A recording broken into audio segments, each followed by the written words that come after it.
nuestro estudio. En el capítulo 2 estamos. Vamos a leer los versículos, nuevamente vamos a leer el 15, el 16 y el 17, pero nos estaremos enfocando en el versículo 16. Amén. Dice la palabra de Dios: no améis al mundo ni las cosas que están en el mundo. Si alguno ama al mundo, el amor del Padre no está en él, porque todo lo que hay en el mundo, los deseos de la carne, los deseos de los ojos y la vanagloria de la vida, no proviene del Padre, sino del mundo. Y el mundo pasa y sus deseos, pero el que hace la voluntad de Dios permanece para siempre. Amén. Oramos. Bendito seas Dios y Padre de nuestro Señor Jesucristo. Nuevamente, Señor, estamos delante de tu palabra, Señor, expectantes, anhelando, Señor, que tú, Señor, hables a nuestras vidas, que abras nuestro entendimiento, que transforme, Señor, nuestra vida, Señor, para que sea conformada a la imagen de Cristo, para que seamos, Señor, y andemos conforme a nuestro llamado, conforme a hijos tuyos, conforme a herederos del reino, conforme al Evangelio. Ayúdanos, Dios, danos la gracia, guíanos, Padre. Tú sabes, Señor, que somos insuficientes, Señor, cuando se trata de tu palabra, Señor, que es inescrutable, insondable. Señor, somos limitados, Señor. Padre, somos finitos ante tu palabra, Señor, infinita y eterna. Ante ti, oh Dios, infinito y eterno.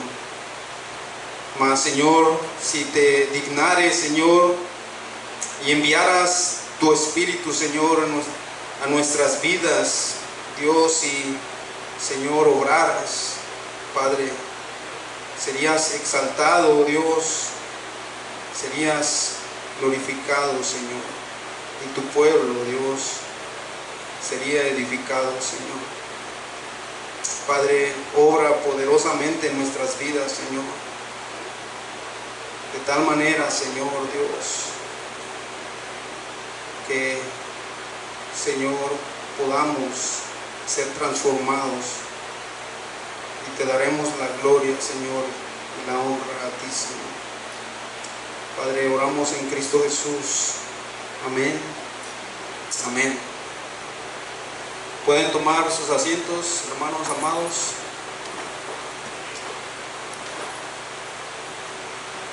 Estamos estudiando la primera carta de Juan, estos versículos. La semana pasada tocamos el versículo 15. Hoy nos estaremos enfocando en el versículo 16, donde Juan, en estos versículos, ha hecho sonar una seria advertencia de que no hay que amar al mundo. Y Juan da razones, argumentos del por qué no debemos amar al mundo. Y en primer lugar, y lo que vimos la semana pasada, es de acuerdo a quienes somos, hijos de Dios. Por eso no debemos amar al mundo. Este día estaremos viendo el segundo argumento de Juan, el por qué un creyente no debe amar al mundo. Y es por causa de lo que el mundo hace a los creyentes. No debemos amar al mundo. Esa es la amonestación de Juan, la advertencia severa que él hace.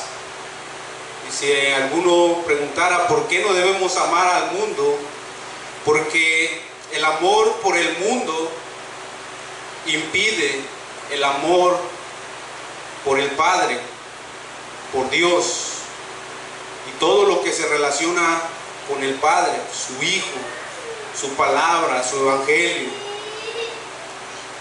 los hermanos en Cristo. Así que no hay lugar para Dios y para el mundo en un mismo corazón. No lo hay. O amas al mundo o amas a Dios, y viceversa. Amas a Dios o amas al mundo. Amar a Dios es vida, amar al mundo es muerte.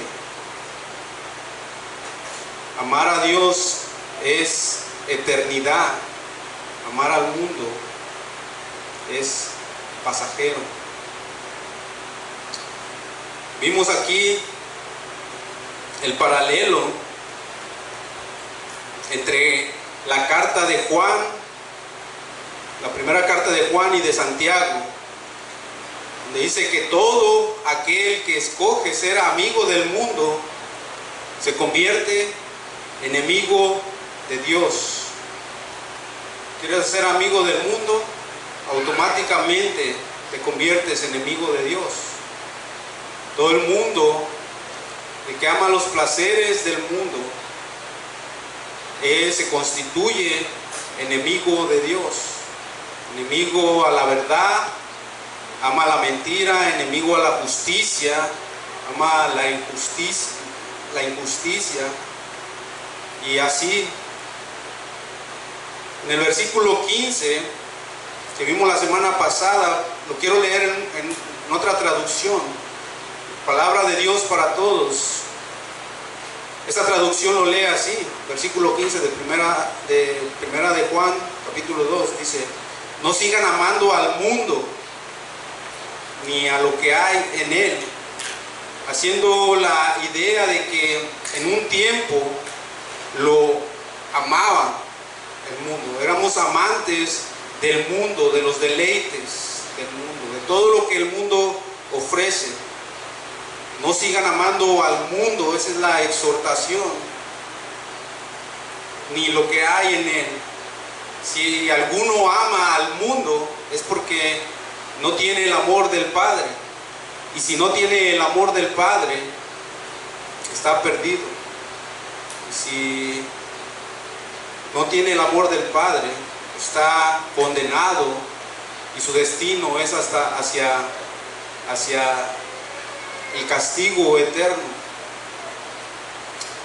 El amor que Juan tiene en mente aquí es un amor que vincula, que causa una comunión íntima y una devoción leal. Es el amor que Dios demanda, que resume la ley: amarás al Señor tu Dios y a tu prójimo como a ti mismo. Juan dirige su advertencia a aquella gente que ya ha cambiado la lealtad y que ahora le otorga su atención total a los asuntos del mundo. Toda su atención está centrada en el mundo. Les dice: dejen de amar al mundo, desistan de seguir con sus intereses mundanos, dejen su estilo de vida mundano. Como hemos visto, el mundo cuando la palabra se refiere al mundo, tiene diferentes significados, tal como ilustra Juan. Tanto se puede referir en algunos lugares al mundo de creyentes, tanto se puede referir al mundo de pecado, el mundo que está gobernado por Satanás, o la corriente del mundo, el sistema del mundo, en la dirección que todo el mundo se dirige sin Dios. No dice que el creyente abandone el mundo, no es lo que está diciendo, que lo abandone. No dice que se separe del mundo. En vez de eso, dice que el creyente debe evitar amar al mundo, para que de ese modo sea luz y sea sal de este mundo. Jesús dijo en Juan 17, 14 al 16, yo les he dado tu palabra y el mundo los aborreció, porque no son del mundo. Los creyentes están en el mundo, pero no son del mundo, como tampoco yo soy del mundo, como Jesús tampoco era del mundo. No ruego que los quites del mundo. Entonces Jesús está en su oración sacerdotal intercediendo por ellos ante el Padre y dice, no ruego que los quites del mundo, no, porque ellos tienen una comisión en el mundo, tienen una labor que desempeñar en el mundo. No es la voluntad de Dios que sean quitados del mundo, sino que los guardes del mal. La oración era para que al estar en el mundo no se contaminaran del mundo, y están siendo guardados por el poder de Dios, del mal, porque no son del mundo, como tampoco yo soy del mundo. El amor por el mundo y el amor por el Padre no pueden coexistir, no pueden estar uno al lado del otro. El mundo de pecado es diametralmente opuesto al Padre. Juan describe este mundo en el versículo 16. En tan solo un versículo lo describe y dice, porque todo lo que hay en el mundo, los deseos de la carne, los deseos de los ojos y la vanagloria de la vida, no proviene del Padre, sino del mundo.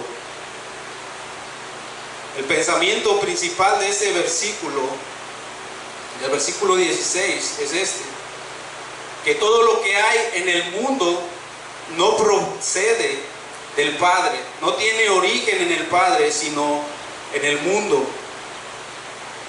En su epístola, Santiago, en su carta, Santiago escribe algo muy parecido, pero acerca de la sabiduría del mundo. Y él en el versículo 15 del capítulo 3 dice que porque esta sabiduría no es la que desciende de lo alto, es decir, de Dios, no es de la que desciende de Dios, no tiene origen en Dios, sino que es animal. Esa es la sabiduría del mundo. La sabiduría del mundo es animal, es primero terrenal, animal y diabólica. En otras palabras, es limitada. Esa sabiduría no es de un corazón y espíritu redimido. Es una sabiduría que se genera en Satanás. Esa es la sabiduría del mundo. En contraste a la sabiduría que tiene origen en Dios, lo vemos en el versículo 17. Pero la sabiduría que es de lo alto, o sea, que tiene origen en Dios, es primeramente pura, después pacífica, amable, benigna, llena de misericordia y de buenos frutos, sin incertidumbre ni hipocresía. Esa es la sabiduría de Dios. Y Santiago les dice: ¿te crees sabio? Muestra por tu mansedumbre tu sabiduría. ¿En cómo vives? Porque la sabiduría del mundo es muy diferente a la sabiduría de Dios. Aquello que tiene origen en el mundo no viene de Dios, pero tiene su origen en Satanás. Y aún más, porque dice en el versículo 16 de nuestro texto, porque todo lo que hay en el mundo, todo lo que hay en el mundo, ¿cuáles son esas cosas que hay en el mundo? Juan las describe ubicándolas en dos categorías: en apetitos de la carne. La primera categoría, apetitos de la carne y lujuria de los ojos, deseos pecaminosos, en otras palabras, deseos pecaminosos, apetitos de la carne, lujuria de los ojos, es decir, apetitos pecaminosos. La última categoría habla de la vanagloria o el alarde de la vida, la arrogancia de la vida. Y esta es una conducta pecaminosa. Las primeras dos son pecados internos y ocultos, que son los apetitos de la carne y la lujuria de los ojos, pecados internos y ocultos en el hombre. La última es un pecado externo y manifiesto. Se puede ver, tú puedes ver la arrogancia de alguien, pero muchas veces tú no puedes ver los apetitos de la carne, la lujuria. Eso solamente cada uno conoce. Y por supuesto, porque Dios no puede ser burlado y Él conoce los pensamientos y el corazón del hombre, pero cada uno sabe todo lo que pasa en su mente. Alguien decía que si podían quitar tus pensamientos y ponerlos en un cassette y ponerlos en la pantalla, tú saldrías de aquí corriendo, porque tus pensamientos son tan vergonzosos, tan impíos, tan sucios, tan perversos, que quisieras esconderte debajo de la tierra si alguien lo supiera. Eso que tú dices, con esto me voy a ir a la tumba, esto nadie lo sabrá, sino solamente yo. Y te preguntarás, ¿y por qué tú estás tan seguro de eso? Porque somos criaturas caídas, porque tenemos esos pensamientos perversos, pensamientos impíos.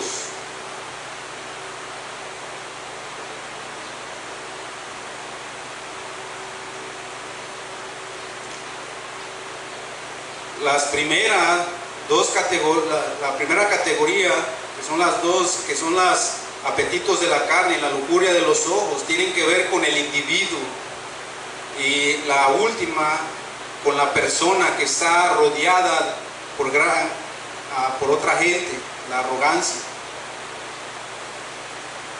Así que los deseos de la carne, está hablando, cuando habla de los deseos de la carne, está hablando de los apetitos del hombre pecador. ¿Y cuál es la primera fuente de esta maldad? ¿El mundo será? La primera fuente de esta maldad, a lo mejor tú lo sabes, ya lo has leído, y si no, quiero compartírtela.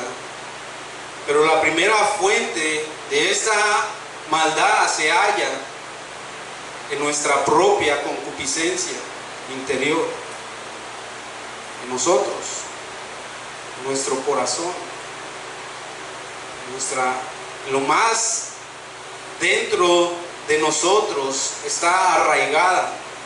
Santiago 1, versículo 3 al 14 dice,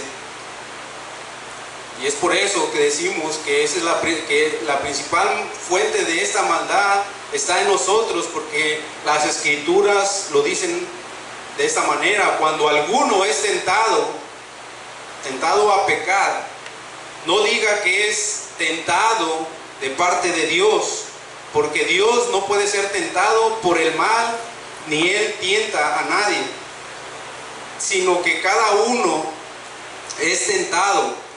Ponga mucha atención, dice, cada uno, es decir, tú, yo, cada uno es tentado cuando de su propia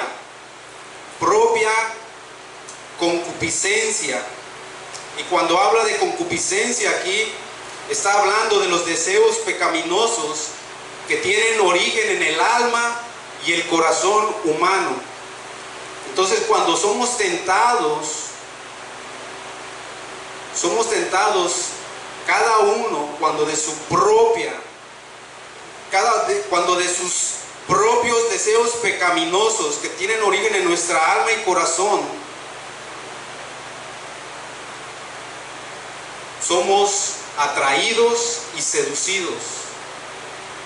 Y cuando habla aquí de atraer, está hablando de que aquella carnada que le ponen los cazadores cuando si son pescadores, aquella carnada que es agradable y que sabe que eso va a atraer a su presa. Y eso se aplica a cualquier cosa. Entonces nuestra naturaleza pecaminosa toma de lo que hay en nosotros y eso es lo que nos seduce. Cuando viene un pensamiento y entonces lo empezamos a mantener ahí, a acariciar, y empieza a seducirnos y lo vas a disfrutar y va a ser agradable. No, pero es pecado, eso no es la voluntad de Dios. ¿Qué tanto es? Tantito, solamente va a ser una vez, no va a pasar nada. Y empieza tu mente a engañarte, a trabajar, y hace la imagen como que dice que concibe. Cuando viene esa concupiscencia, dice concibe y se empieza a gestar en ti hasta que da luz al pecado, y después del pecado la muerte. Entonces, cuando de su propia concupiscencia, o sea, del deseo pecaminoso, y cuando habla de su propia concupiscencia, esto se refiere a que es diferente para cada persona. Su propia concupiscencia, cada uno tiene sus deseos pecaminosos, sus tendencias, de acuerdo al ambiente en el que está, de acuerdo a la crianza, de acuerdo a las preferencias personales.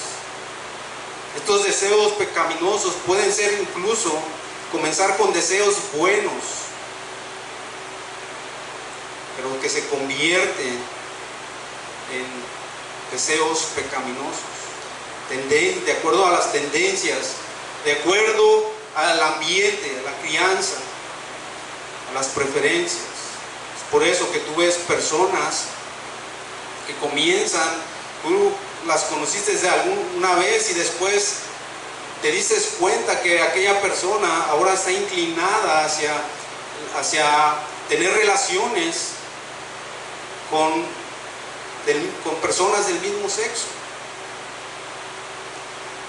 Es por eso que tú ves personas que está dentro de ellos tener relaciones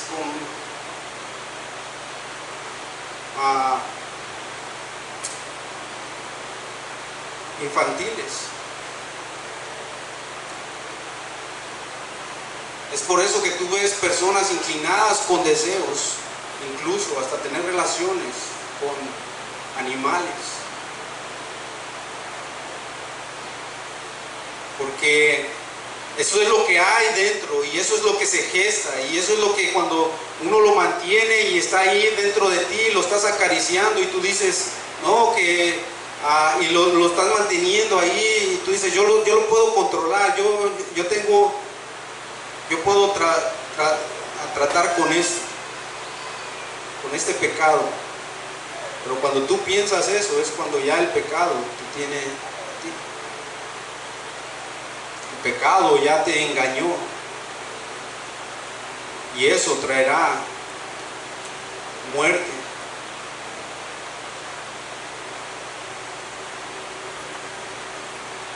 es atraído, seducido. Entonces la concupiscencia, después de haber concebido, da luz al pecado, y el pecado, siendo consumado, da luz a la muerte.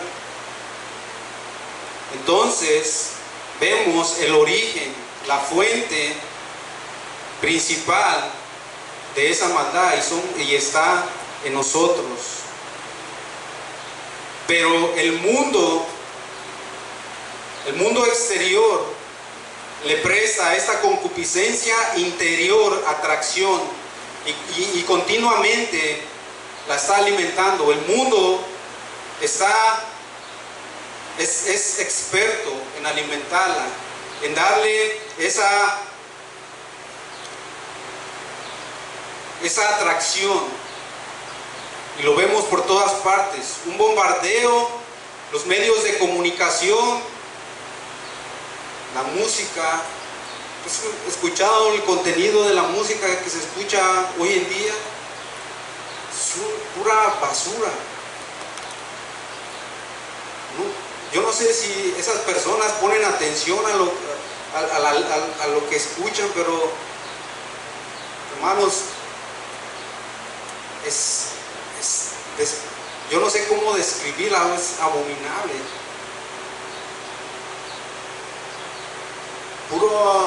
Se habla de puro crimen, sexo, drogas. Es increíble cómo el mundo está esclavizado, cegado a todo eso. Pero el problema es que todo eso está llegando a la iglesia. Hay creyentes que piensan que no tiene nada de malo escuchar algo de lo que el mundo escucha, o algo de lo que el mundo hace, cuando son dos cosas totalmente incompatibles. Y por todos lados estamos siendo bombardeados. Un mundo sensual. Uno sale a la calle y voltea para un lado para no quitar la vista de un lado, y ya no, a veces uno ya no quiere ni salir a la calle, porque es un mundo sensual. Los creyentes se enfrentan ante esto todos los días, continuamente.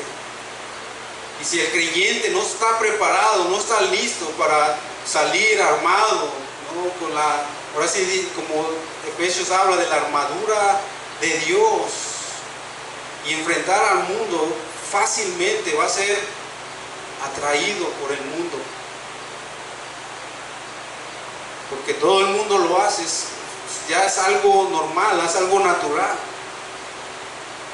Pero porque todo el mundo lo haga, no quiere decir que Dios diga, oh, bueno, ya si todo el mundo lo hace, está bien. No, Dios es santo, y Dios sigue aborreciendo el pecado y todo aquel el que comete el pecado. Así que, mis amados hermanos, es bueno que conozcamos a nuestros principales tres enemigos. O el principal, que somos nosotros mismos. Pablo decía que había descubierto que el mal estaba en él.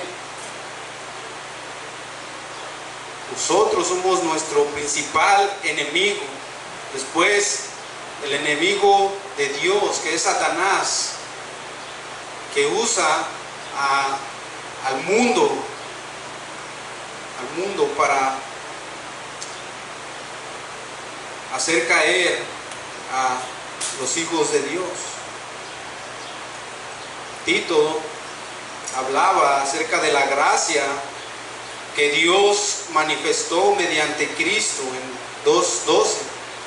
Dice, enseñándonos que renunciando a la impiedad y a los deseos mundanos, vivamos en este siglo sobria, justa y piadosamente. ¿Pero por qué? Debido a la gracia que se ha manifestado en Dios. en la salvación que Dios ha mostrado por medio de Jesucristo, en el cual nos ha libertado de la esclavitud del pecado, siendo Él la propiciación por Él mismo, dando su vida, recibiendo el castigo que nosotros merecíamos, tomando nuestro lugar, regalándonos su justicia, nosotros poniendo nuestro pecado en la cruz, para que de esa manera, por medio de su muerte y resurrección y su vida perfecta, nosotros podamos ser reconciliados con el Padre, aceptados. Ya que Dios manifestó esa gracia, entonces nosotros debemos renunciar a la impiedad como hijos, verdaderos creyentes, verdaderos hijos de Dios, verdaderos cristianos. Debemos de renunciar a la impiedad, a los deseos mundanos, viviendo en este siglo sobria, justa y piadosamente. Así que, habiendo detectado la fuente principal, veamos de lo que se trata. Se trata de lo que hay en el mundo, todo lo que el mundo puede ofrecer para satisfacer nuestros deseos pecaminosos, los deseos de la carne, los apetitos del hombre pecador, apetitos que incluyen el deseo sexual, la codicia, es a lo que se refiere. Que puede comenzar esos deseo pecaminoso que puedes ser hasta por un plato de comida. ¿Sabías eso? Que en el pasado, aquellos que desearon cosas más, comida, ese deseo se volvió malo, que les costó a muchos su vida. Mira conmigo, vamos rápidamente a revisar el Antiguo Testamento, cuando Dios liberó al pueblo de Israel de la esclavitud de Egipto. El pueblo de Dios, Israel, que tiene una tipología con el pueblo de Dios, la iglesia. Lo liberó de la esclavitud de Egipto, así como nosotros hemos sido liberados de la esclavitud del mundo del mundo y de nuestros pecados. Ellos anduvieron por el desierto con el propósito de que se describe en Deuteronomio 8, versículo 2 al 3. Con este propósito, Dios los anduvo por el desierto 40 años. Dice: y te acordarás todo el camino por donde te ha traído Jehová tu Dios estos 40 años en el desierto. El propósito: para afligirte, o sea, para enseñarte humildad, para que aprendas humildad. ¿Cómo se aprende humildad? Humillándose. Y como el hombre pecaminoso es arrogante y no se humilla a sí mismo, Dios lo humilla. Todo aquel que se exalta, Dios lo humilla. Y de esa manera enseña humildad, para afligirte, para humillarte. De esa manera aprendemos humildad, cuando somos humillados, para probarte, otro de los propósitos, para saber lo que había en tu corazón, si habías de guardar o no sus mandamientos. Y te afligió y te hizo tener hambre y te sustentó con maná, comida que no conocías tú ni tus padres la han conocido, para hacerte saber que no solo de pan vivirá el hombre, mas de todo lo que sale de la boca de Dios vivirá el hombre.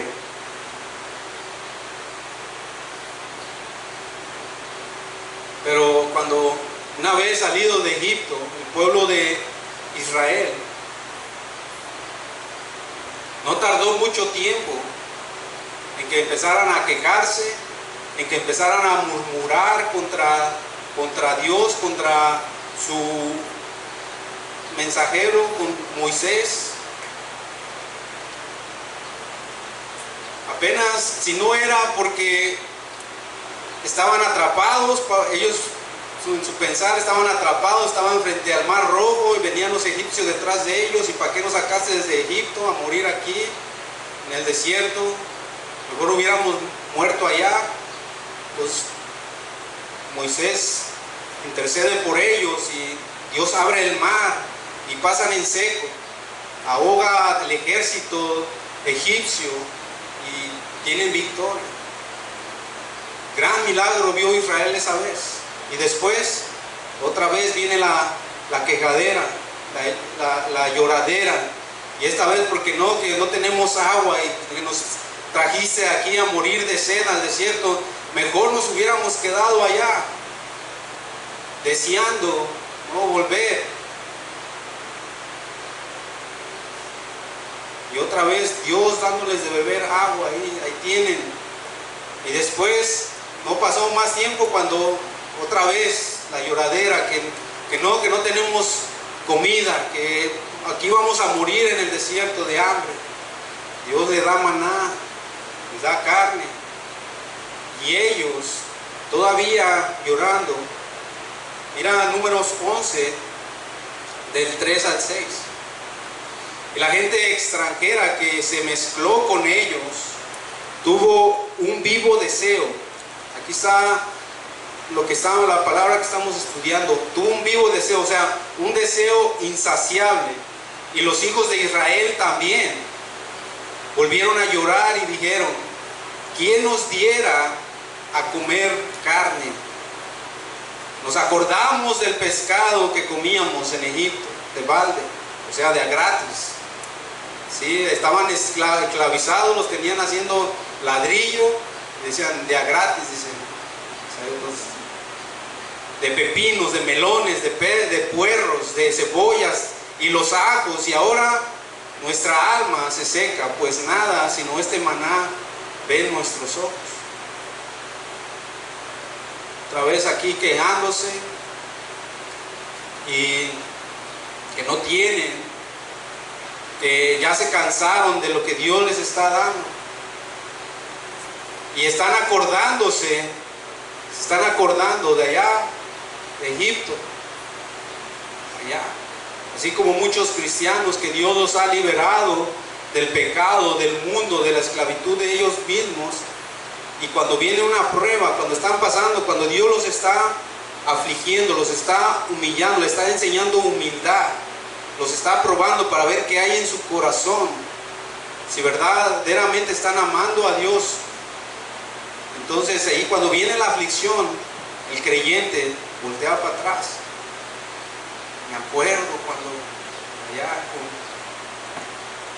andaba, me acuerdo cuando no, y lo malo que cuando decía alguien que cuando uno pasa aflicción se acuerda de nada más atrás, pero se acuerda de lo bueno. No, me acuerdo que comíamos allá carne y nos saciábamos. Me acuerdo cuando andaba con fulano de tal haciendo de las mías, cuando me metía con esta, con aquella, así.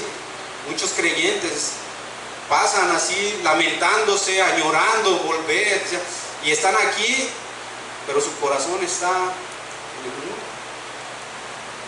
Y se están tal vez sienten que tienen una camisa de fuerza y que no puedo hacer eso, como quisiera ir a bailar, a mover el tambo allá como antes.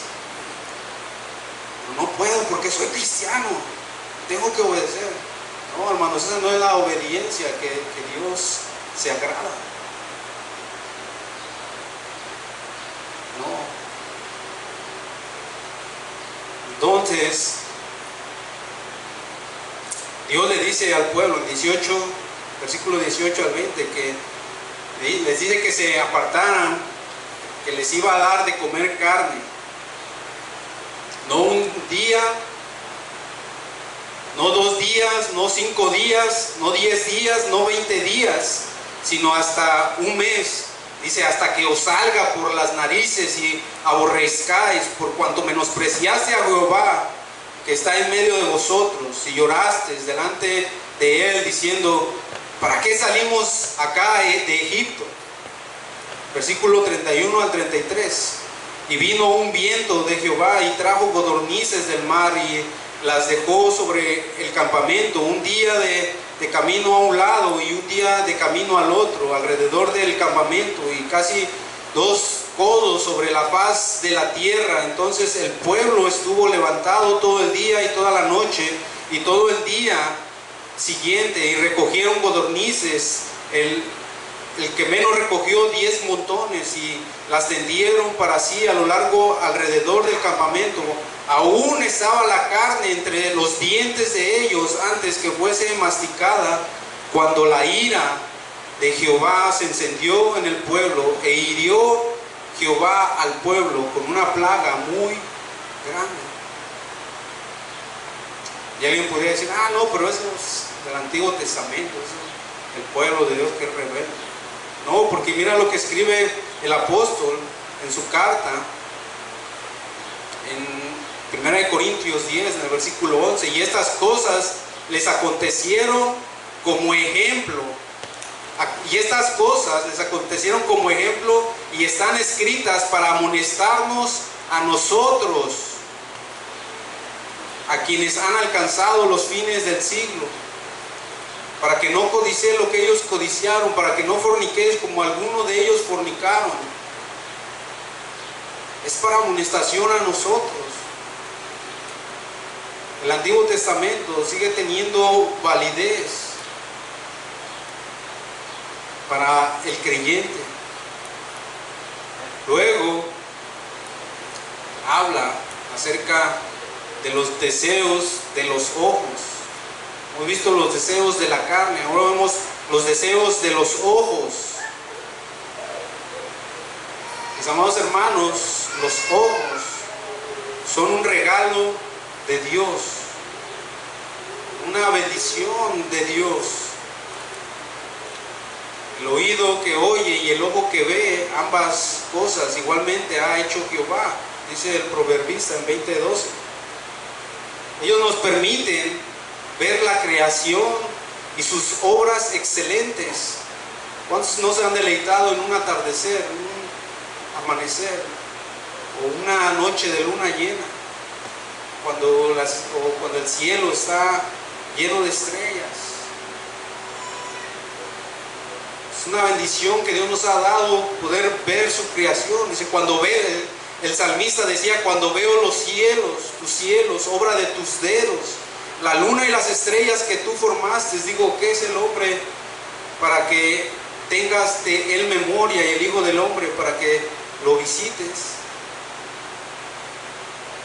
Sin embargo, así como dejan pasar la luz, también son, por tanto, ventanas abiertas para que entre tentación, la tentación en concupiscencia. El pecado pervierte el uso de los ojos. Mis amados hermanos, el pecado daña todo. El pecado arruinó todo. Después de Dios haber creado y declarado bueno en gran manera, el pecado convirtió la creación, lo que había sido bendición, en maldición. El pecado destruye todo. Y cuando el hombre es tentado con la lujuria o codicias, sus ojos sirven como instrumento que le hacen transgredir y pecar contra Dios.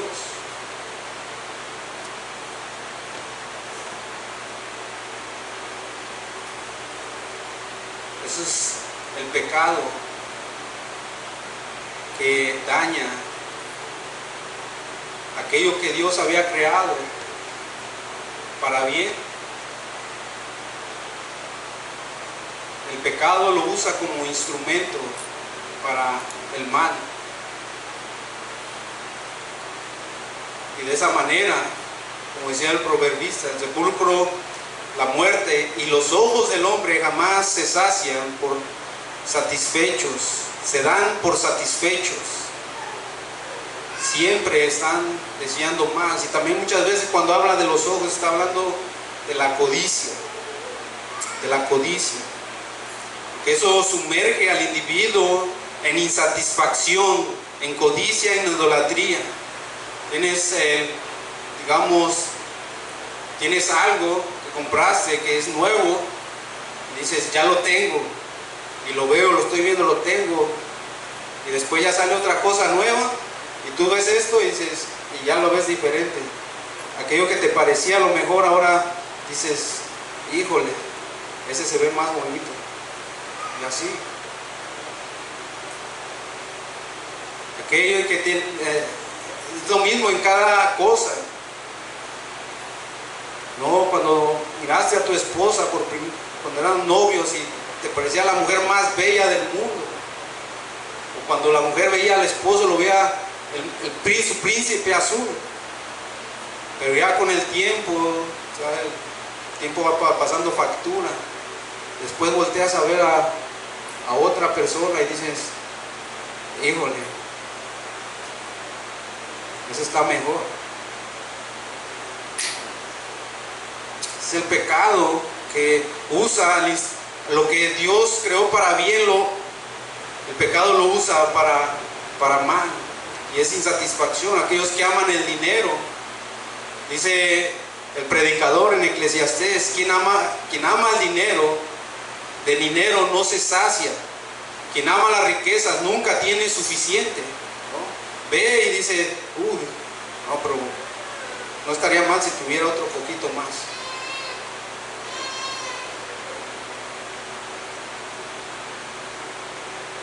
Y no sabe que donde abundan los bienes, sobra quien se los gaste.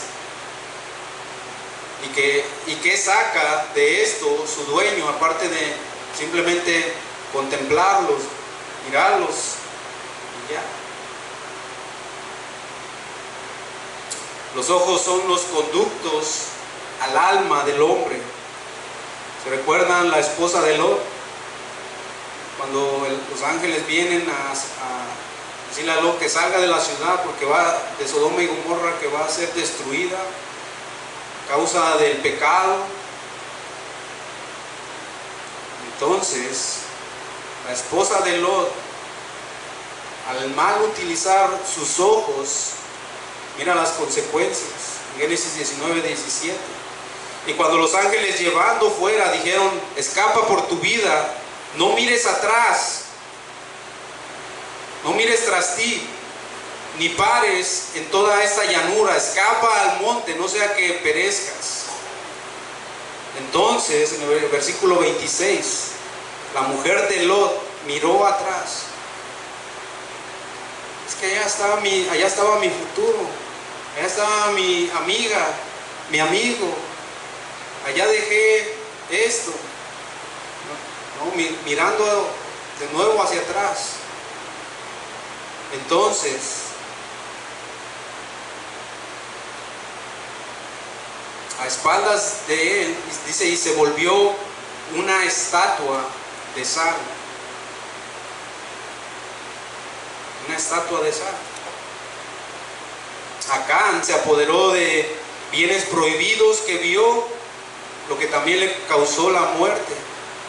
Y Acán respondió a Josué diciendo, verdaderamente yo he pecado contra Jehová, el Dios de Israel, y así he hecho, pues vi entre los despojos un manto babilónico muy bueno y 200 ciclos de plata y un lingote de oro de peso de 50 ciclos, lo cual codicié y tomé. Lo vio, codició, lo tomó, y he aquí que está escondido bajo tierra en medio de mi tienda y dinero debajo de ello. Eso en Josué 7:20. Entonces cuando fueron a traer eso, sacaron todo y lo llevaron a él, lo apedrearon y lo quemaron a causa de su codicia. ¿Qué le pasó al rey David cuando está en su azotea y ve a Betsabé bañándose? Comete adulterio con ella y pagó gravemente por su pecado el resto de su vida. Dice que estaba en el 2 de Samuel 11, del 1 al 5, aconteció al año siguiente, en el tiempo que salen los reyes a la guerra. Pongan atención, salen los reyes a la guerra,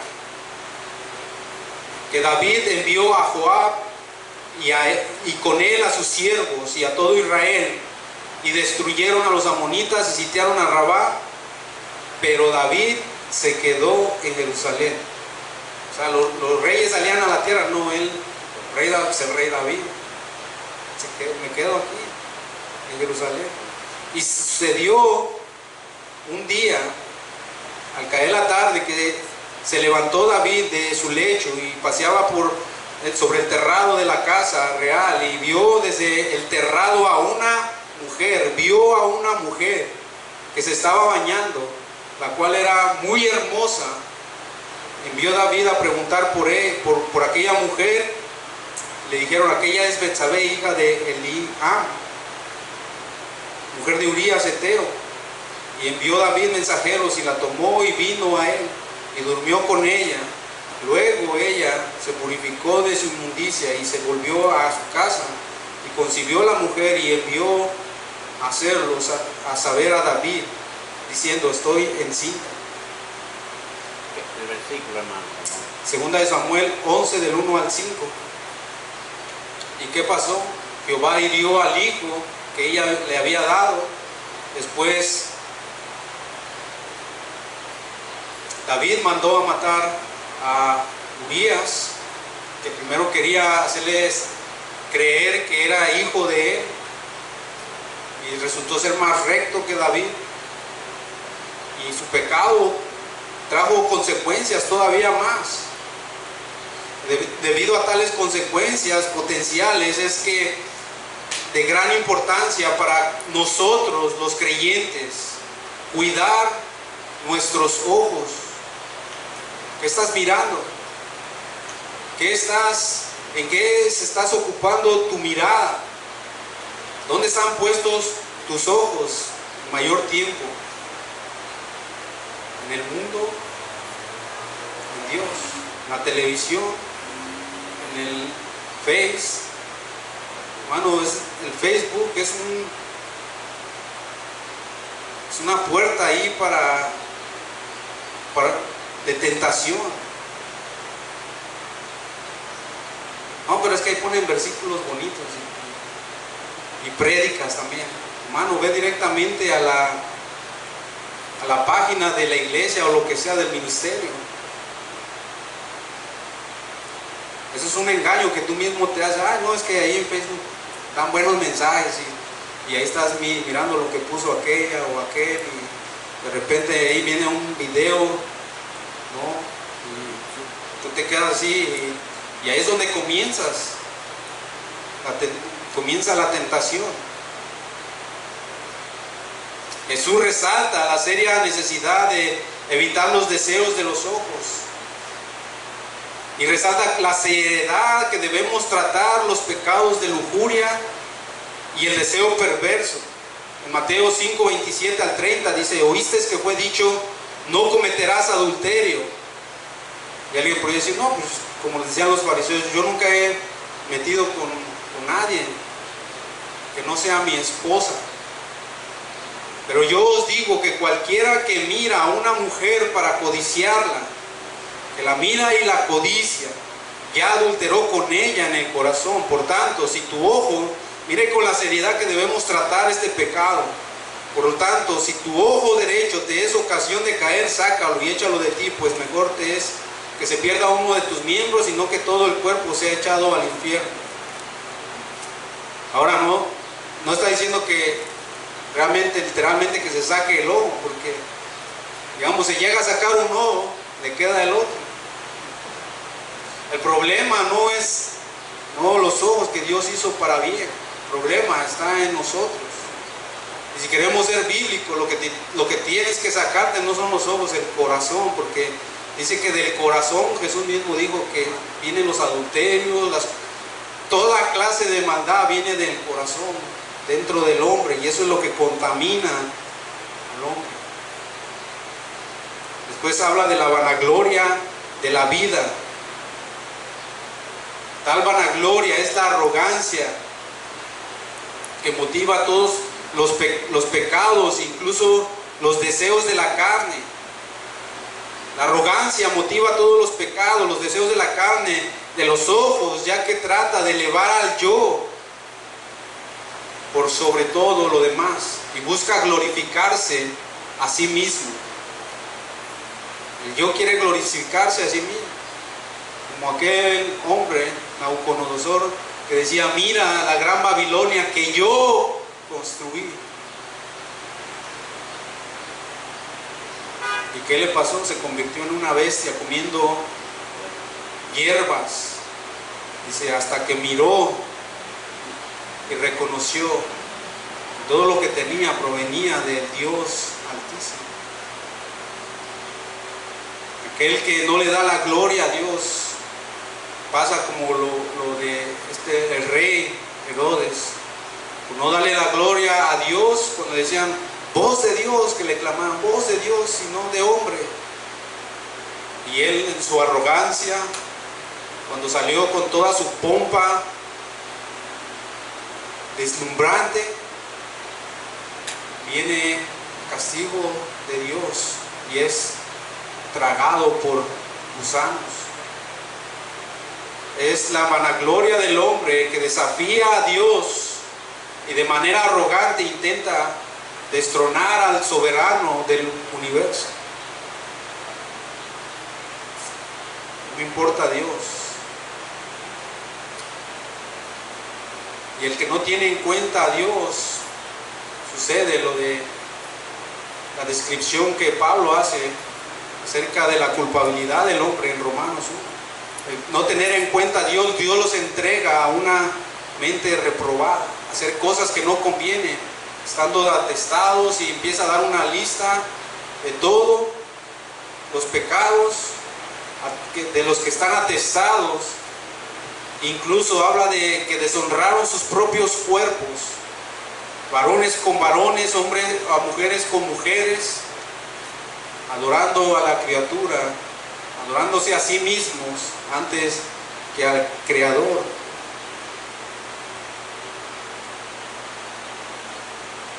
Nosotros vemos en paralelo Génesis 3, 1 al 7, que habla acerca de la tentación en el huerto, Satanás al hombre o a Eva, y la comparamos con la tentación que está en Lucas 4, 1 al 13, de Satanás hacia Jesús.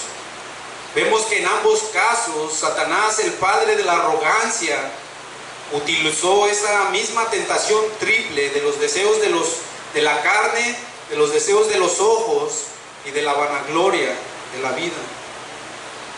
Adán y Eva sucumbieron en Génesis 3:6 y hundieron a la humanidad en el pecado a causa de su desobediencia. Y dice 3:6, dice, y vio la mujer que el árbol era bueno. ¿Dónde comenzó todo? Y vio la mujer que el árbol era bueno y agradable, que era agradable a los ojos, y árbol codiciable para alcanzar sabiduría. Perdón, déjenme leerlo otra vez. Y vio la mujer que era el árbol bueno para comer, para comer los deseos de la carne, y que era agradable a los ojos, y el árbol codiciable para alcanzar sabiduría. Y tomó del fruto y comió, y dio también a su marido, el cual comió así como ella. El diablo recurrió a los deseos de la comida en Eva, deseos de la carne, a su ambición de poseer algo atractivo, a los deseos de los ojos y a su codicia por tener sabiduría, la vanagloria de la vida. Y Adán aceptó las mismas seducciones sin protestar y comió el fruto que su esposa le había ofrecido. Y el reino de Satanás usurpó la posición inicial en la tierra. Y es por eso que él es el príncipe de este mundo, el Dios de este mundo, y por eso el mundo está bajo el maligno. En el segundo relato, Satanás usó un enfoque similar cuando trató de arruinar entonces la misión redentora de Jesús. Cuando el hombre cae en el Edén, en el huerto de Edén, con todo lo que tenía. Y es por eso, hermanos, que muchos dicen: si tan solo yo tuviera esto, tuviera el otro, estuviera bien. Hermano, Adán y Eva lo tenían todo, y pecaron. Y Dios da una promesa, que de la simiente de la mujer vendría aquel que aplastaría la cabeza de la serpiente, que era Satanás. Y entonces aquí vemos que en el segundo, cuando Satanás quiere arruinar la misión redentora de Jesús, recurrió a la humanidad del Señor,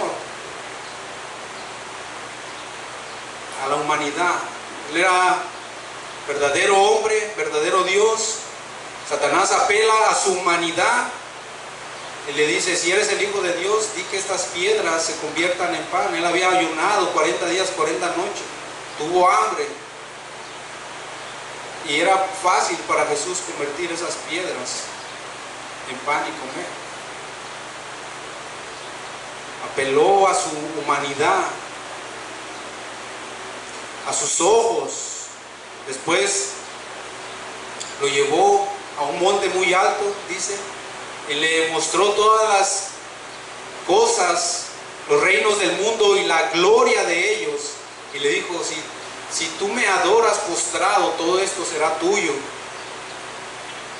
todo esto te daré, porque a mí me pertenece, a mí se me ha sido dado.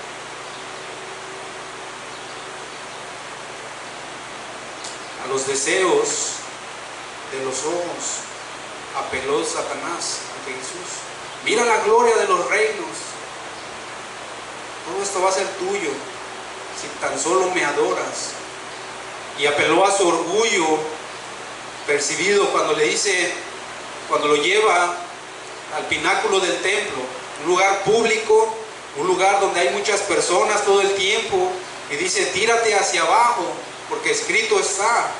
Leímos el Salmo hace un momento, al principio del servicio, el Salmo 91.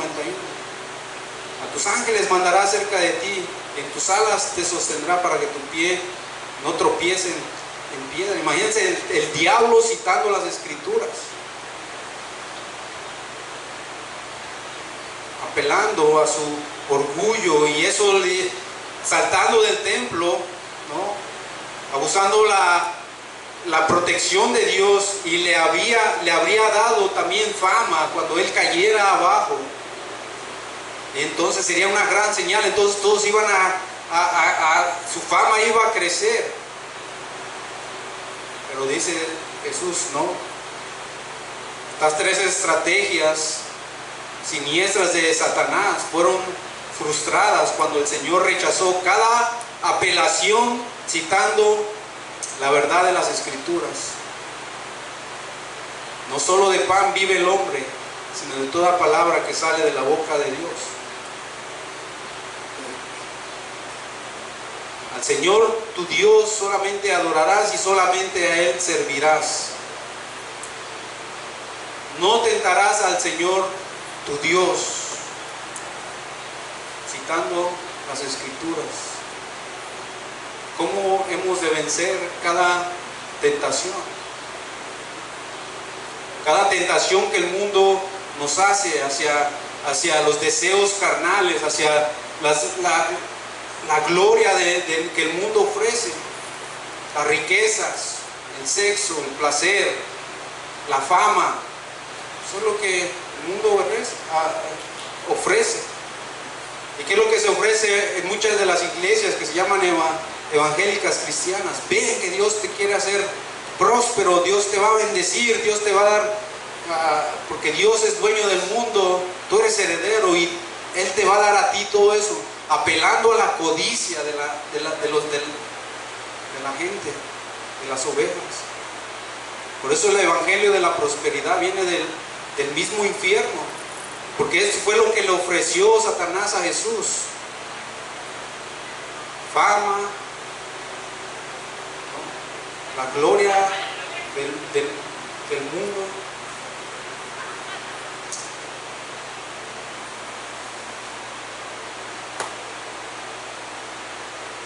No es de extrañar entonces ver que el mundo, bajo el liderazgo de Satanás, sigue atacando a los creyentes por medio de estas tres sendas de tentación. De la misma manera va a venir a ti, en medio de apelando a tus deseos pecaminosos, a tus concupiscencias, por medio de los ojos, y va a apelar a tu arrogancia, va a apelar a tu orgullo.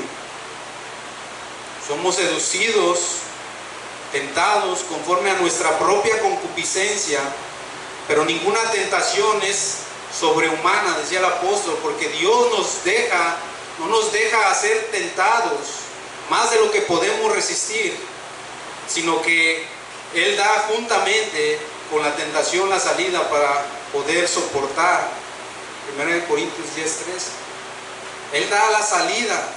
O sea que cada pecado en lo que nosotros estamos siendo tentados, puede ser evitado.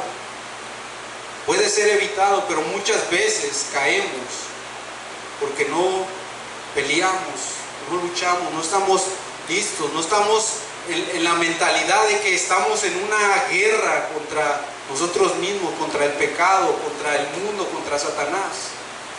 Y estamos siendo llevados en la corriente del mundo. Nos estamos acoplando, amoldando al mundo.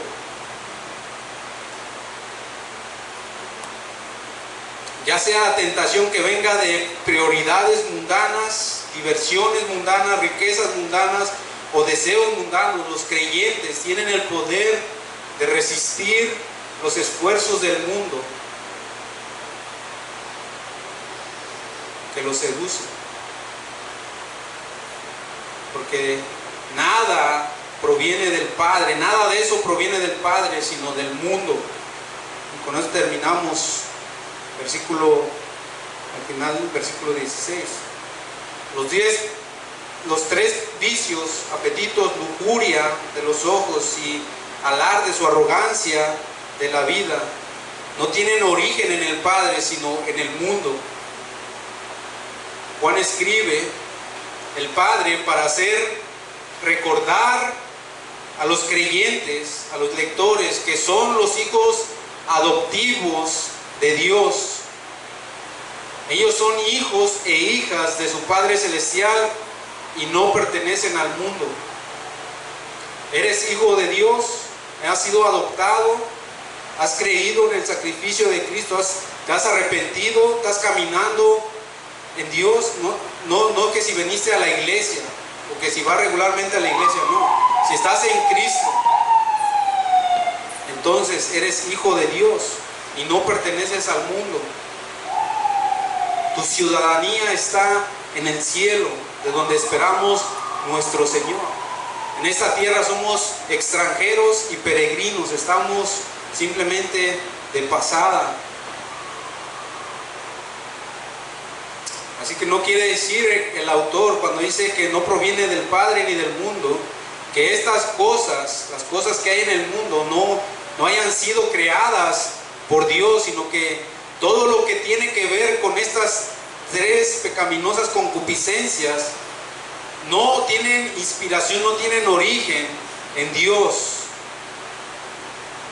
sino en el mundo, en el diablo. Por tanto, es indigno de un cristiano amar esas cosas, pues ello indicaría que se guía por los criterios del mundo y, en último término, por los criterios del maligno, el enemigo número uno de Dios. El creyente ha dado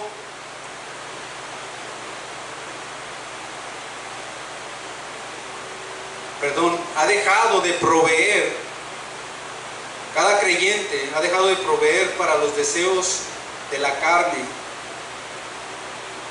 Vivíamos en otro tiempo, dice el apóstol Pablo, en los deseos de nuestra carne, haciendo la voluntad de la carne y de los ojos, de los pensamientos, y éramos por naturaleza hijos de ira, éramos objetos de la ira de Dios. Pero los que son de Cristo han crucificado la carne con sus pasiones y deseos. La han ejecutado a la carne. La mantienen, están mortificando el pecado todo el tiempo. Saben que están en una batalla contra el pecado que los asedia, que está constantemente en ellos, asediándolos, tentándolos. Y el creyente está ahí matando el pecado, porque sabe que si no, el pecado lo va a matar al creyente. Pero esos deseos carnales aún batallan, aunque son crucificados, están batallando contra nuestra alma, de los cuales nosotros debemos abstenernos en el tiempo que resta de nuestra peregrinación por el mundo, absteniéndonos de los deseos carnales, para no vivir el tiempo que resta en la carne, conforme a las concupiscencias de los hombres, sino conforme a la voluntad de Dios. Baste ya, decía el apóstol Pedro en su primera carta 4, de 2 al 3, baste ya el tiempo pasado para haber hecho lo que agrada a los gentiles, los que no conocen a Dios, andando en lascivias, concupiscencias, embriagueces, urgías, disipación y abominables idolatrías. Baste ya. Ya fue suficiente. Ya lo probaste y te diste cuenta que solamente el mundo crea vacío. Tiene falsas promesas. Lo vas a disfrutar, te va a gustar. El pecado es delicioso. Y lo haces y acabas más vacío de lo que empezaste. Y más vacío, y más vacío, y después quieres probar otra cosa, y después otra cosa, y ya no hayas con qué llenar ese vacío. Pero ese vacío, cuando tú lo tratas de llenar con el mundo, nunca vas a acabar de llenarlo, porque ese vacío solamente lo llena Dios. ¿Cuántos dicen amén? Amén. Baste ya vivir en concupiscencias, sino vivir conforme a la voluntad de Dios. Porque el mundo pasa y sus deseos, pero el que hace la voluntad de Dios permanece para siempre. Y ese va a ser el tema de nuestro próximo estudio, si el Señor lo permite. Amén. Oramos. Padre, te damos gracias, bendecimos tu nombre, Señor. Gracias, Señor, por tu palabra. Padre, gracias por tu amonestación, Señor, por reprendernos, Señor, por disciplinarnos, por humillarnos, Señor. Porque eso es una evidencia, Señor, de que somos tus hijos, Señor. Padre, si no nos amonestaras, nos disciplinaras, nos humillaras, Señor, quiere decir que no somos tus hijos, por lo tanto somos bastardos, somos hijos del diablo, Señor. Mas te damos gracias, Señor, por tu reprensión. Y ayúdanos, Señor, a amarte más, Señor, por sobre todo, Dios. Amar con un deseo, Dios, incansable, Señor. Poder deleitarnos en ti, Dios. Ayúdanos, Dios. Te lo pedimos en Cristo Jesús. Padre, yo te pido, Dios, que con tu Espíritu, Señor, ores en aquellos que no han, aquellas personas, Señor, individuos, hombres o mujeres, Señor, que no han venido, Dios, al conocimiento, no han venido en fe, en arrepentimiento, Señor, que tú obres, Señor, en sus vidas por tu Espíritu, Dios, que los convenza, Señor, de pecado, justicia, Dios, y juicio, y que regenere, Señor, sus vidas, que los hagas nacer de nuevo, Dios. Padre, obra, Señor, conforme a tu voluntad, Señor, conforme a tus propósitos y tus planes, Señor, y tus decretos. En Cristo Jesús. Amén.